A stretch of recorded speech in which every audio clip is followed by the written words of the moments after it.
Now let's talk about the marketplace. Personal development now to get us ready for the marketplace. Success is something you attract by becoming an attractive person. What would make you an attractive person in the marketplace? So you have the best chance to get the best job, to get the best pay, to have the best opportunity, work with the best people, be welcome at the best tables of learning and enterprise, to sit at the conference table of promise and future. How do you get there? Some things to remember. This first little part I call acceptable and unacceptable behavior. Now, part of our learning affects us in the marketplace. The skills we've developed affects us in the marketplace. You might have had to go to school to work in a certain segment of the marketplace. If you're going to be a doctor, you've got to go to the proper school. If you're going to be a lawyer, you've got to go to the proper school. But there's something else now that affects us all in the marketplace that I want to deal with here, and that's called behavior in the marketplace. Not just your skills, not just your learning, not just what you know, but how you behave. Key phrase, the things that make you obviously a good person, an acceptable person, or unacceptable. First of all of us must study our marketplace as to what might be acceptable or unacceptable. But let's cover some of the obvious, and that'll lead to the rest of the list. I've just got 3 or 4 here to cover, and then you can think about the rest and ponder those. Here's one thing to remember in the marketplace. You must be ultra-conservative in the marketplace. Ultra-conservative in your behavior, because this determines your future. This determines your paycheck. This determines the circles you can get into and the ones you can't get into. I've got some examples here, and you'll see where I'm going. Here's number one, your language. The language you use in the marketplace has so much to do with your paycheck. Now, in some areas, that may not be totally true, where you could use bad language and tell dirty stories and cuss all day long, and it wouldn't make any difference. You know, if you're around people that cuss all day long and tell dirty stories, what difference does it make? Doesn't make any difference. But if you would like to exercise your skill and ability in another segment of the marketplace, here's one thing you might have to correct, or you might have to at least watch carefully, and that's your language in the marketplace. So jot this down. Be ultra-conservative in your language in the marketplace. Otherwise, you may destroy parts of the market that would gladly accept you and your product and your service if your language wasn't so unacceptable. Guy says, well, I'll tell dirty stories and cuss wherever I please, and I'm not saying that's wrong. I'm just saying it'll cost you. In some areas of business in the marketplace, it's going to cost you. Here's a guy that makes $100,000 a year, could make $250,000 easy. The other $150,000 disappears because of his bad language in the marketplace. He's unacceptable in some circles. They won't listen to his story, even though he has something good to share. So you see where I'm going here? Language in the marketplace. Here's what's the safest. Save your jokes for the bar or the pub. Don't put them on the marketplace. Or the inner circle, you know, where all the stories and stuff may be acceptable as you trade stories. But in the marketplace, you've got to be ultra-conservative, shift gears if you have a problem, shift gears, especially in the marketplace, and make sure that it isn't costing you a big share of your marketplace unduly. Because there's no use suffering an extra $100,000, $200,000 a year income simply because you're careless with your language in the marketplace. So of all the places not to be careless, it's in the marketplace concerning your language. So do you see where I'm going here? Okay. Next is habits. You just got to be careful of those. Smoking. Guy walks into an office and says, where's your ashtrays? How come you don't have any ashtrays? Well, ashtrays probably mean what? No ashtrays mean, right? They don't smoke here. Oh, yeah, I forgot. So what I'm saying now, I'm not saying right or wrong to smoke. I'm just saying be careful in the marketplace that you aren't disturbing and wiping out and closing the door on a market you could enjoy simply because you're a bit careless about your habits. Habits. Now, I don't smoke, so I don't have this challenge for me, except a fine cigar after a unique meal. Some places around the world still know how to prepare a gentleman's cigar. It's kind of an interesting experience, mostly for show. Right? As long as you know which end to dip in the brandy, right? But you see where I'm going here now on habits. Habits. Zig Ziglar talked about the man who was late.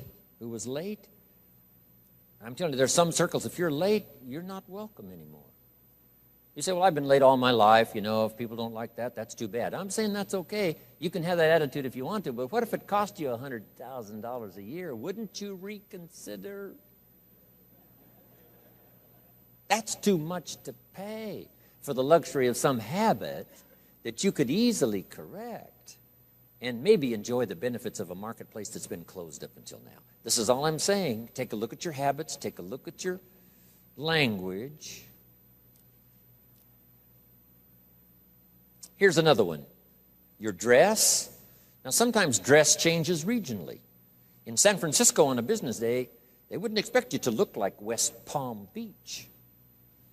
If you dress like West Palm Beach on a business day in San Francisco, they'll treat you casual, right? Not appropriate dress. So part of this is company, part of it is region, part of it is locality, part of it is community. What's acceptable in the marketplace on a conservative basis? What would be acceptable to everyone in San Francisco? To be dressed conservatively. In West Palm Beach, you can have a casual business dress. Perfectly acceptable. The key is to find out so that you don't cost yourself market that you could enjoy. You don't cost yourself customers that you could have. You don't cost yourself people that would gladly join and be part of it except for these difficulties. I had to learn some of this stuff. All of us have to learn the social graces and what's acceptable. The white socks don't go with the black tuxedo. I mean, some things you just have to learn. What if a guy called on farmers in his tuxedo? See, the word would spread. You should see this clown. So now that's the severe side, but here's what I'm asking you. Check your dress, check your clothes, check your attitude, check your behavior, check your language, check your habits, especially in the marketplace where you get paid. No use slamming the doors you don't need to slam. No use shutting off opportunity that you don't need to shut off by not considering some of these things, okay? One more I found important. Make your employer, not your banker.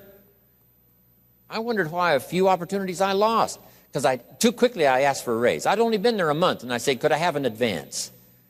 An employer says, wow, I thought we hired the right guy, but this guy needs extra money already.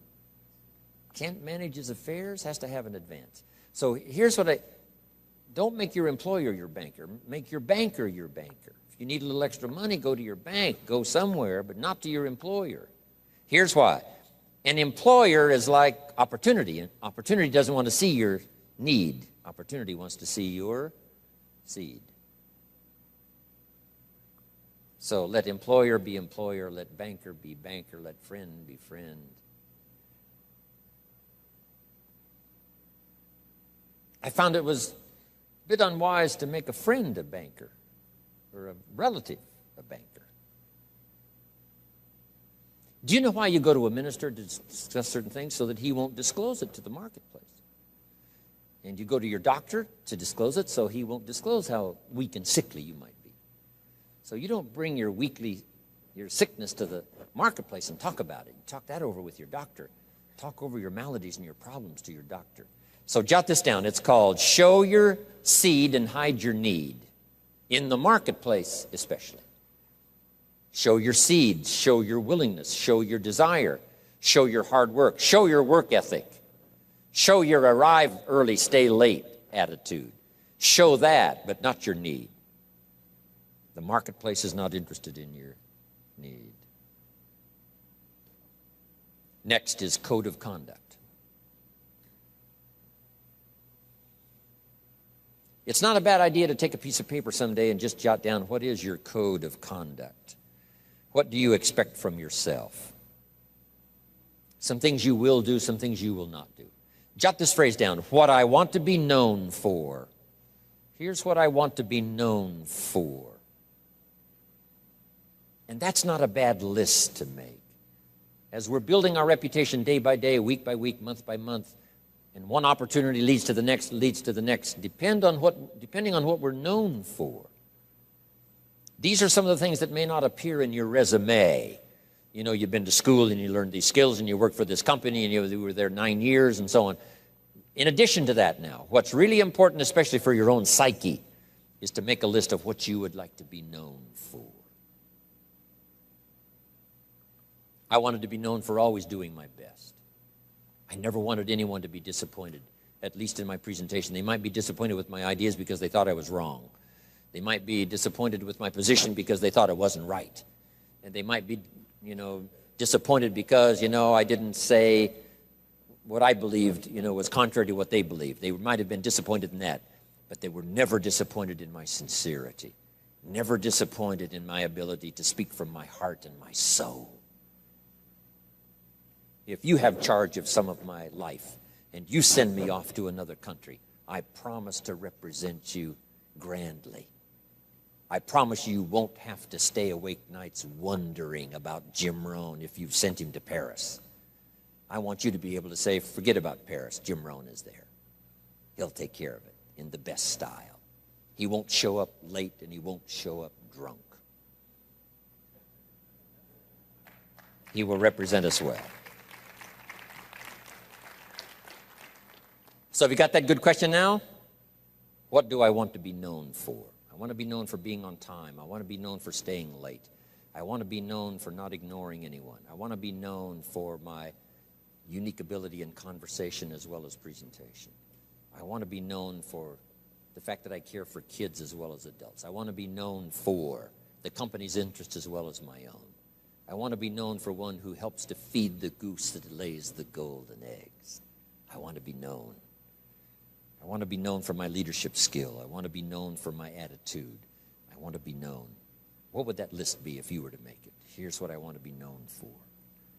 Sometime in the privacy of your own thoughts, away somewhere, just work on that list. Here's the reputation I want to build. Now, here's what's next under personal development. Under personal development, develop these 5 abilities.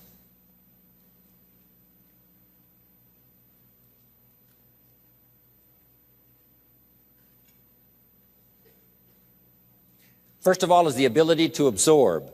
One of the big challenges for being here now, especially for 3 full days, some of you, it's going to be a challenge to try to get it all.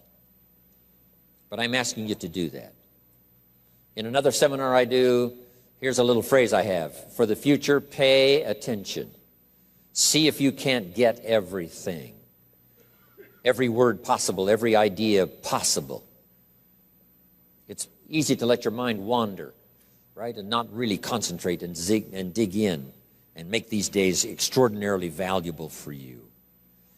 Absorb the atmosphere. Absorb the drama of the occasion. Absorb the spirit of the occasion.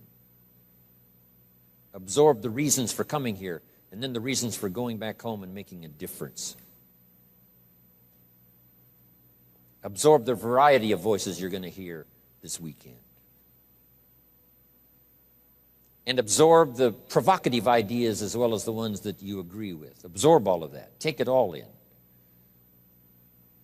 By listening intently, taking good notes, talking with each other. Here's one more. Absorb the drama of each other. You're going to have a chance to meet some excellent people here. Okay? Losers don't pay this kind of money to come to seminars. The reason why the price tag is substantial is because when you get here, you'll have an excellent chance of meeting some pretty good folks.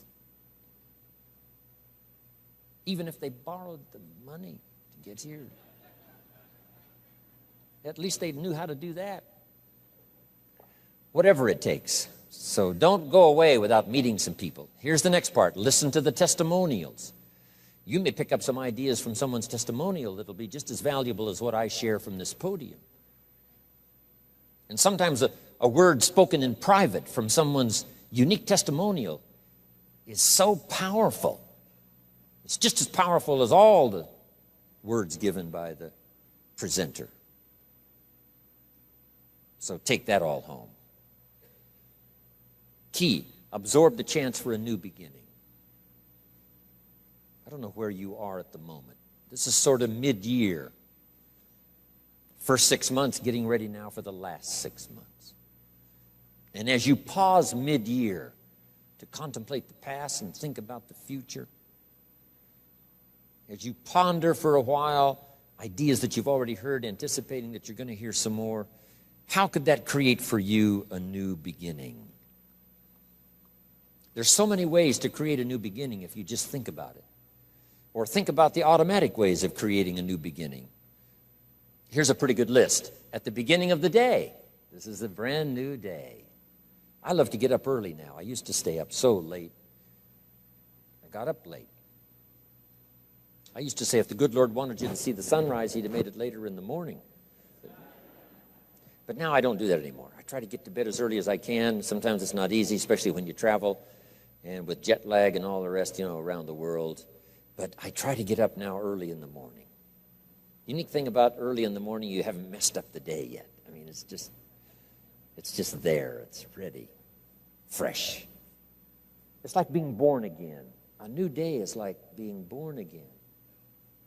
A chance for a new day, a new life. You've never lived this day before.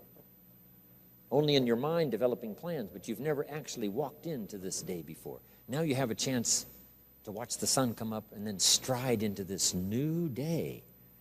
Call yourself a new person, whatever that little trick you have to learn. This is a new day for me. This is a new life for me. Next, at the beginning of the week, that seventh day, I think, has more than one purpose, the seventh day. So just make the note. How to best use the seventh day. It says what? 6 days of labor, working miracles, turning thoughts and faith into reality. Then after 6 days of miracle working, turning ideas into reality, now it says, take the seventh day. And yes, the seventh day could be for spirituality. Yes, the seventh day is to contemplate God. Yes, the seventh day could be called for worship. Yes, the seventh day is to take some time off.